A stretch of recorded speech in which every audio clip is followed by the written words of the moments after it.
a falar aqui, os arquivos em destaque, não existe até agora uma tipologia especial para desenhar os arquivos do comunismo, simplesmente porque se trata de todos os de uma boa de um grande número de arquivos, arquivos estatais, arquivos de fundações privadas ou semi-públicas, propriedades dos próprios partidos comunistas ou outros partidos sucessores, etc. Coleções privadas e tudo o que vocês podem imaginar. Entre os arquivos russos destaca-se o Arquivo de Estado da Federação Russa para a História Política e Social, o RIGASPI, em Moscovo. Trata-se de um arquivo do antigo, entre outras, do antigo Comitê Central do Partido Comunista da União Soviética. Inclui também os arquivos da Internacional Comunista e demais movimentos não partidos no plano internacional.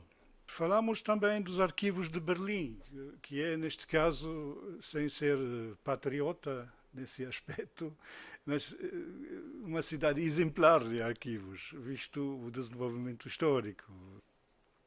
Dezenas de milhões de documentos estão já disponíveis, não só de Moscovo.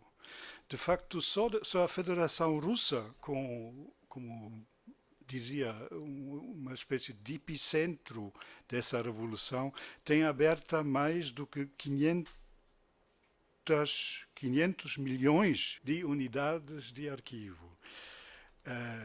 Isto é informação oficial da Comissão dos Arquivos da Federação Russa.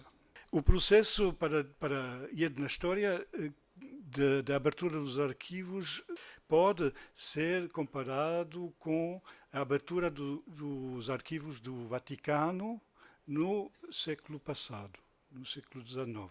A abertura dos arquivos do Vaticano permitiu praticamente entrever a história eclesiástica, a história da Idade Média na totalidade.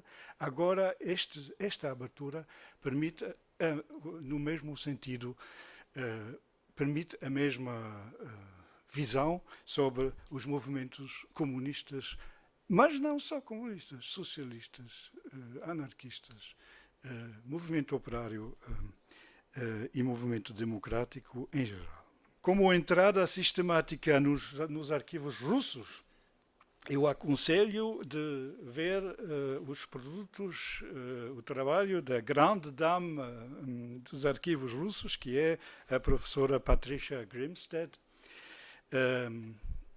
dos Estados Unidos, de Harvard, uma versão muito breve e só contendo a parte de escritória, não contendo os documentos.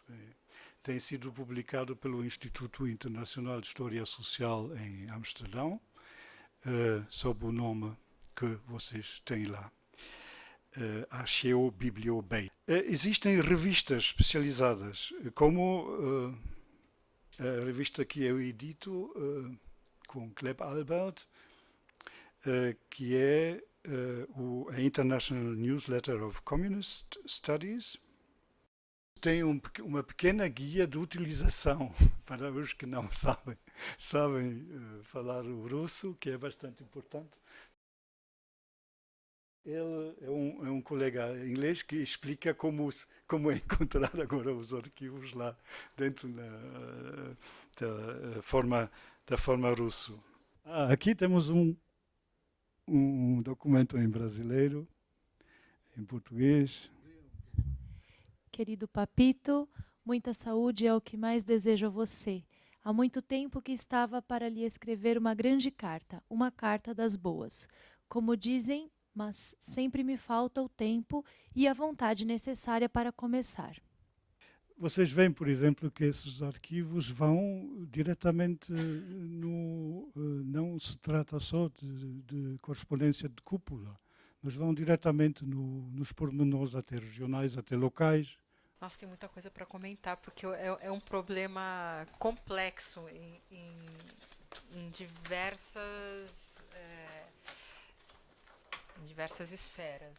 Isso daí sobre a questão da preservação dos arquivos, na verdade, o problema da segurança de arquivos, e aí eu vou até abranger, não é simplesmente uma questão de documentos eletrônicos ou digitalizados, capturados eletronicamente, mas os documentos convencionais em papel também eles passam por um problema sério de segurança, de estabilidade da informação, algumas vezes propositalmente deixados a intempéries, a perda gradativa que o tempo proporciona, né? Outras vezes uma questão de desconhecimento ou falta de condições mesmo. Ele é uma questão eu sempre enxergo como um problema político. Vocês, naturalmente, boa parte de vocês devem conhecer os famosos 10 rolos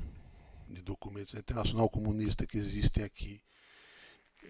Eles chegaram aqui no Brasil meados dos anos 90 e eles estão identificados como uma seleção de documentos sobre o PCB, microfilmados a pedido do Partido Comunista, oriundos dos arquivos da Internacional Comunista. Na verdade, eles são 9 rolos de documentos, mais um com documentos da Guerra Civil Espanhola. Naqueles documentos, você tem lá nos microfilmes, você tem uma série grande de documentos importantes, e que eu diria para vocês, com franqueza, até hoje eu julgo insuficientemente explorados. E a maior riqueza, pelo menos do meu ponto de vista, que estão nesses documentos, está no fato de que você tem ali um conjunto enorme de documentos que tratam da história do Brasil sobre um ponto de vista que você não tem em lugar nenhum, né? Esses 10 rolos têm um bom e grande começo que ainda precisa ser trilhado, e a gente não mexeu em tudo isso. Falta muita coisa para mexer lá. E eu fiquei muito interessada na fala do professor quando ele coloca da questão de uma cooperação internacional, né? E eu fico pensando como é que pode ser essa internacional arquivística, que trata de uma questão que eu achei muito importante, quando ele comenta do arquivo acho que é do Stalin, que está sobre meio que feudalizado, né? Ele existe, mas não tem acesso. Quer dizer, como é que essa cooperação internacional pode ultrapassar a barreira, inclusive, que a gente sabe, que trabalha com informação, de uma mercantilização que tá ocorrendo a largos passos aí.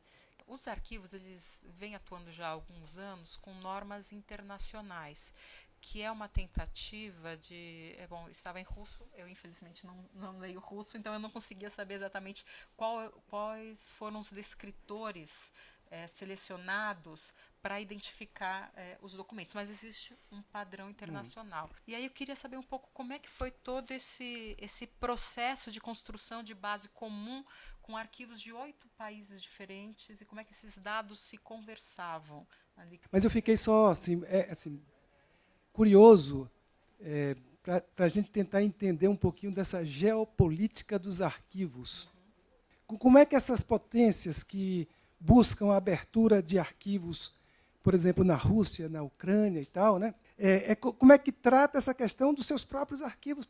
O problema do tratamento arquivístico, eu acho que é fundamental e que em nenhum caso nós poderíamos continuar a desenvolver um tal projeto internacional sem o respeito dessas regras. Seria impossível.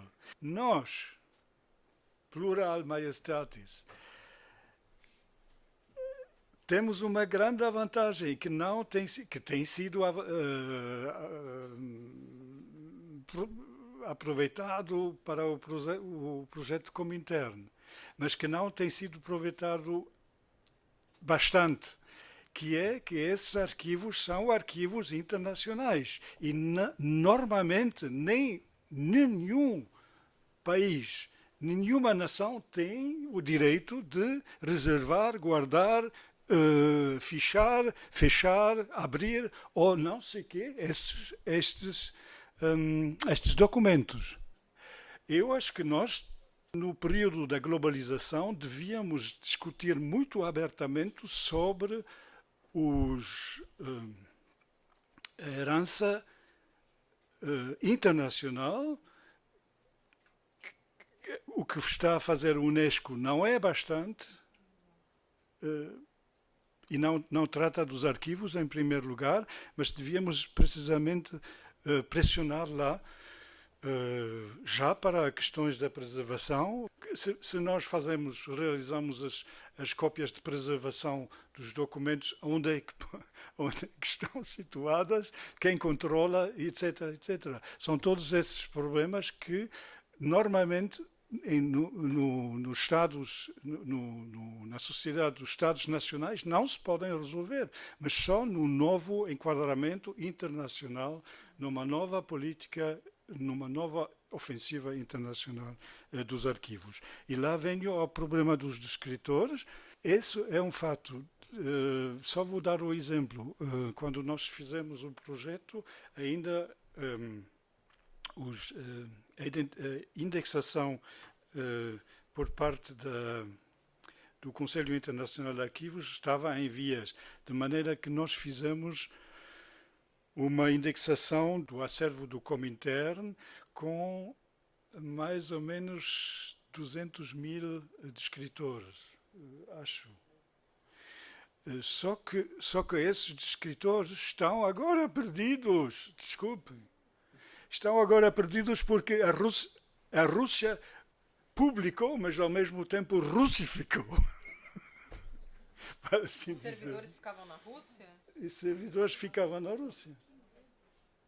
E as cópias foram não sei aonde. O que seria preciso é de reunir para, assim dizer, essas iniciativas que estão a descrever ou digitalizar ou whatsoever em muitos países que se está fazendo, de pelo menos reunir esses partenários para conseguir, junto com eles, uma uniformização na descrição, como propôs Sónia.